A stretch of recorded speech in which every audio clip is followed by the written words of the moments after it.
မကောင်းဆိုးဝါးနာနာဘာဝတွေတွေ့ကပ်နေတဲ့တစ်ပင်ကြီးကိုခုတ်လဲပြီးတော့အိမ်ဆောက်ဖို့လုပ်ခဲ့တဲ့သူခွဝဲမြောင်းရွာကလေးကခွဝဲမြောင်းချောင်းကမ်းတစ်ဖူးမှာတည်ရှိပါတယ်ရွာထဲကိုအရှိတ်ထိပ်ကနေဝင်လင်းထိုချောင်းကိုဖျက်ကျော်ပြီးမှဝင်ရပါတယ်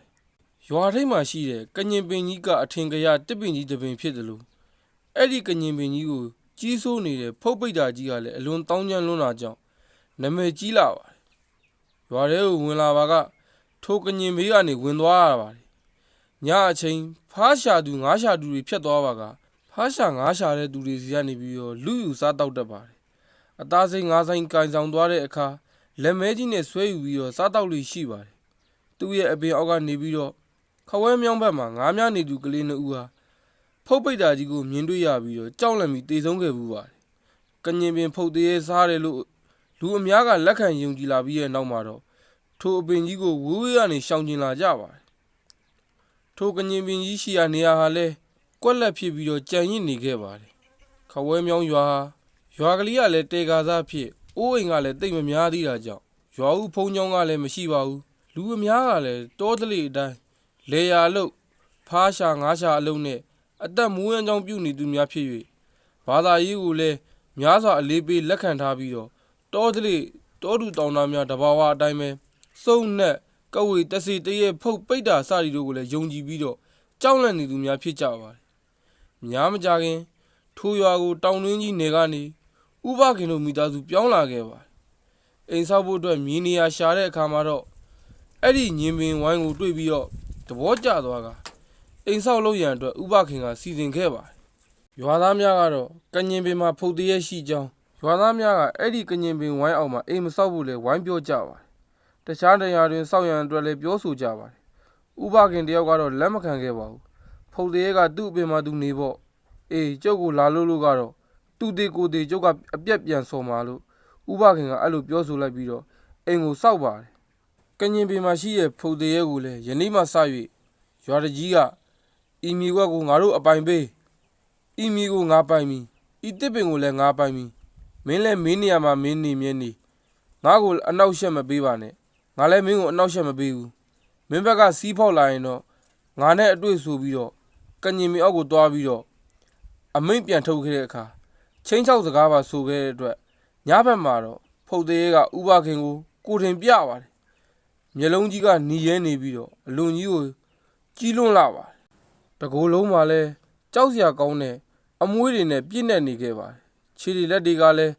တုပ်ပြီးတော့ခိုင်မာပြီးတော့ကြောက်စရာကောင်းလွန်းလာတဲ့အတွင်တရံရှိပါတယ်ဖုတ်တရဲကထိုးအတွင်နဲ့ပင်ဥပခင်ကိုပြပြီးတော့သူ့ပိုင်တဲ့ထဲအိမ်မဆောက်ဖို့အိမ်ဆောက်လျင်တက်ဖြတ်စားတော့ပြစ်မယ်ဆိုပြီးတော့ကျိန်းဝါပြောဆိုသွားပါတယ်ဥပခင်ကလည်းကြောက်တတ်တဲ့သူမဟုတ်ပါဘူးဒီနာနာဘဝကများငါလူကိုလာပြီးတော့ခြောက်လန့်ရလားအေးငါ့ကိုအဲ့လိုမျိုးလာပြီးခြောက်လို့ရတော့မင်းရဲ့ကညင်မင်ကိုလည်းခုတ်လဲပြစ်မယ်ဆိုပြီးတော့ပြန်ပြီးတော့ကျိန်းမောင်းခဲ့ပါတယ်ဥပခင်တို့အိမ်ဆောက်ပြီးတော့ပြောင်းတဲ့ညမှာတော့ဥပခင်အပိုင်းနဗရမ်းမလေးကတုံကြီးဖြစ်ပြီးတော့ဘုံကနေလဲကျပြီးတော့တိတ်ဆုံးသွားခဲ့ပါမိသားစုကကြောက်လန့်နေကြပါပြီအိမ်မှာလည်းမနေရဲကြတော့ပါဘူးဇနီးနဲ့သားငယ်သမီးငယ်တို့ဟာညာတွင်ချင်းဆွေမျိုးအိမ်များကိုရွှေ့ပြောင်းနေထိုင်ကြပါတယ်ညင်ပင်ကဖုတ်သေးရဲ့အေးမင်းငါနဲ့တွေ့ကြရောပေါ့ကွာဥပခင်ကသားသမီးကိုရွှေ့ကြောင်းပြီးတဲ့အခါဒေါရကြီးစွာနဲ့ဟဲ့အောင်ဖုတ်သေးရဲ့မင်းကိုမြန်ငါကကြောက်မယ်ထင်နေလားဟမ်တောင်းနေတာကွာမင်းထန်ကပို့ပြီးတကူးရှိရဲ့အေးငါ့ကိုစမ်းကျင်လာစမ်းလေမင်းငါအကြောင်းတိကြရသေးတာပေါ့ကွာအဲ့ဒီလိုကျင်းသွားပြီးတော့ကညင်မင်းကိုမီးမပြတ်တိုက်ပါတော့တယ်ကညင်မင်းကိုမီးတိုက်တဲ့အခါအပင်ပေါ်မှာမိမနဲ့ကလေးငိုတန်တွေကိုပါကြားရတယ်လို့ဆိုပါတယ်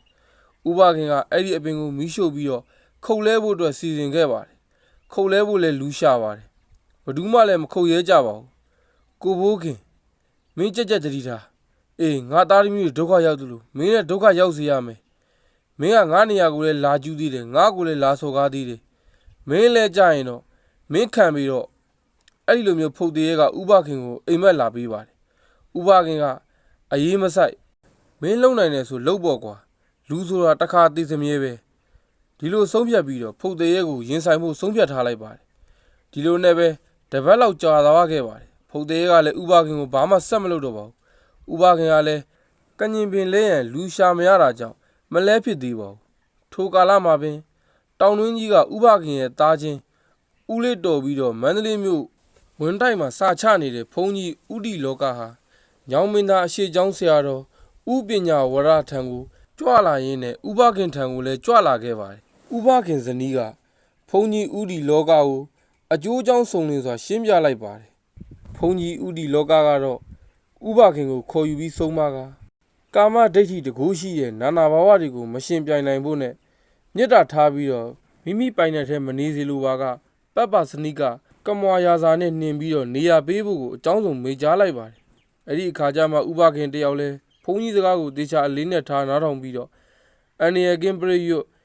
အိမ်တက်မင်္ဂလာပွဲကျင်းပရန်ပပစနိကကမဝါရွတ်ဖတ်နှင်ထုတ်ပြီးတော့နေရာပေးရန်တဘောတူညီလိုက်ပါတယ်။ဥပခင်ကဘုန်းကြီးဥတီလောကကိုအားလုံးအံ့နံပြီးတော့အိမ်တက်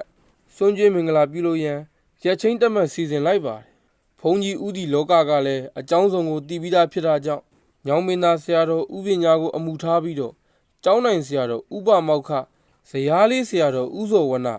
စတဲ့ထေဝါကြီးတဲ့ဆရာတော်တွေအပါဝင်တန်ခါ9ပါးပင့်စေခဲ့ပါတယ်။စွမ်းမြချက်ပြုတ်စီမံပြီးတဲ့ညမှာတော့ကညင်ပင်ဖုတ်သေးဟာခဝဲမြောင်းရွာထဲရှိတဲ့ဥခင်မောင်ဆိုသူထံကိုဝင်ရောက်ပူးကပ်ဘခင်ကငါ့ကိုနှင်ထုတ်ဖို့လုပ်နေတယ်။အဲ့ဒီဘခင်ကိုငါမကျင်တတ်ဘူး။ဘခင်ကိုငါတတ်မယ်။ငါနေရာကနေငါမဖယ်ပေးနိုင်ဘူး။ဒီဘုန်းကြီးတွေကဘလောက်စွမ်းလို့လဲ။ဘုန်းကြီးတွေပါတတ်မယ်ကွာ။ဘခင်လူမိသားစုလည်းတတ်စားမယ်။ငါ့ကိုနှင်မထုတ်ကြနဲ့။အဲ့ဒီလိုကြိမ်မောင်းပြီးတော့ငိုလိုက်ယိုလိုက်ပြောသွားပါတယ်။ထိုအကြောင်းကိုဥပခင်ကိုခေါ်ပြောကြပါတယ်။ဥပခင်မိသားစုရောရွာသူရွာသားတွေကလည်းကြောက်လန့်နေကြပါတယ်။ဥပခင်ကတော့မကြောက်ပါဘူး။တရားမနာရဲသူမလာနဲ့တော့ဆိုပြီးတော့ပြောလွတ်လိုက်ပါသေးတယ်။နောက်တနေ့စွန့်ကတ်တဲ့အခါမှာတော့ရွာသူရွာသားများကညကဖုတ်သေးဝင်ပူးပြီးကျင်းသွားတဲ့အကြောင်းကိုဆရာတော်ဘုရားထံလျှောက်ကြပါတယ်။ဆရာတော်များကလည်းမိတို့မြမမိန်ကြဘဲနဲ့တန်ရတော်ကိစ္စလုပ်စရာရှိတာကိုဆက်လုပ်ကြပါတယ်။ပထမဦးစွာ9ပါးသီလစောင့်တည်စေပြီးတော့တန်ရတော်ဆရာများကမေတ္တာတုတ်ကိုဦးစွာရွတ်ဖတ်ပြီးမှမင်္ဂလာတုတ်အာရဏာတိယတုတ်ပုပ္ပန္နတုတ်များကိုရွတ်ဖတ်ကြပါတယ်။ပြီးရင်တော့ပပစနိယကမ္မဝါဖတ်ရန်စီမံပါတယ်။ရောင်မင်းသားဆရာတော်ကြီးကမောင်ဘခင်ပိုင်ဆိုင်တဲ့ဤချမ်းမြေဝင်း၌ဖုတ်ပိတ်တာတစေတရေနေထိုင်တာကိုကြိုက်ကြလားမကြိုက်ဘူးလားအဲ့ဒီလိုပဲ3ချိန်မေးပါတယ်ဥပခင်ကလည်းမကြိုက်ကြောင်းကို3ချိန်ဖြေပါတယ်ဆရာတော်ကြီးများကဖုတ်ပိတ်တာတစေတရေများကိုအမိန့်ပြန်ပါတယ်ဤအိမ်၌၎င်းဤအိမ်ပိုင်ရှင်ပိုင်ဆိုင်သောဝင်းချံ၌၎င်းအတင်ဖုတ်ပိတ်တာတစေတရေဘလူးနေထိုင်ဒီကိုအိမ်ရှင်ဝင်းတို့ကမကြိုက်မနစ်သက်မလိုလားကြပါဘူးငါတို့တန်ရတော်များကလည်းမလိုလားမနစ်သက်ပါဘူးအတင်တို့အားဝေတဝန်နမင်းကြီးထံခွင့်တောင်းခံပြီးတော့တင့်နေရာကိုရွှေ့ပြောင်းနေကြစီဆရာတော်ရဲ့ဤသို့အမိန့်ပြန်တန်းထုတ်ပြီးတဲ့နောက်မှာတော့တန်ရတော်များကပပစနိယကမ္မဝါစာကိုဆက်လက်ဖတ်ကြားကြပါတယ်ထိုအချိန်ကနေစပြီးတော့ခဝဲမြောင်းရွာကလေးဝဲကညင်ပင်ဖုတ်သေးရဲ့ဥပခင်တို့ပြဿနာကငြိမ်းအေးသွားခဲ့ပါတယ်ဥပခင်ကလည်းဖရာတရားမြဲပြီးတော့ဥပုသ်သတင်းစောက်တီကနာနာဘာဝများကိုအမြဲမြတ်တာမျှဝေပို့ပေးနေခဲ့ပါတယ်ဥပခင်ကခဝဲမြောင်းရွာကလေးမှာအေးချမ်းစွာနေထိုင်လုတ်ကင်စားတော့ခဲ့ရာတဖြည်းဖြည်းနဲ့စီးပွားတက်လာခဲ့ပါ1950ခုနှစ်ပြည်တွင်းစစ်ကာလမှာရွာပြတ်သွားတာကြောင့်ညောင်မင်းသားဘူတာရွာကိုပြောင်းရွှေ့နေထိုင်ခဲ့ပါတယ်ဇလန်းလေးကတော့ပြီးဆုံးသွားပါပြီခင်ဗျာကျွန်တော်ရဲ့ဇလန်းလေးကိုအဆုံးထိလိုက်ပါနားဆင်အားပေးခဲ့ကြတဲ့တယောက်ချင်းတောင်ကျွန်တော်ဘက်ကနေအထူးပဲကျေးဇူးတင်ရှိပါတယ်ခင်ဗျာကျွန်တော်ရဲ့ဇလန်းလေးကိုကြိုက်နေတတ်တယ်ဆိုရင်ကျွန်တော်ရဲ့ channel လေးကို like and subscribe လေးတွေနှိပ်ပြီးတော့အားပေးခဲ့လို့ရပါတယ်ခင်ဗျာကျွန်တော်တို့နောက်ဗီဒီယိုမှာပြန်လည်ဆုံတွေ့ကြပါမယ်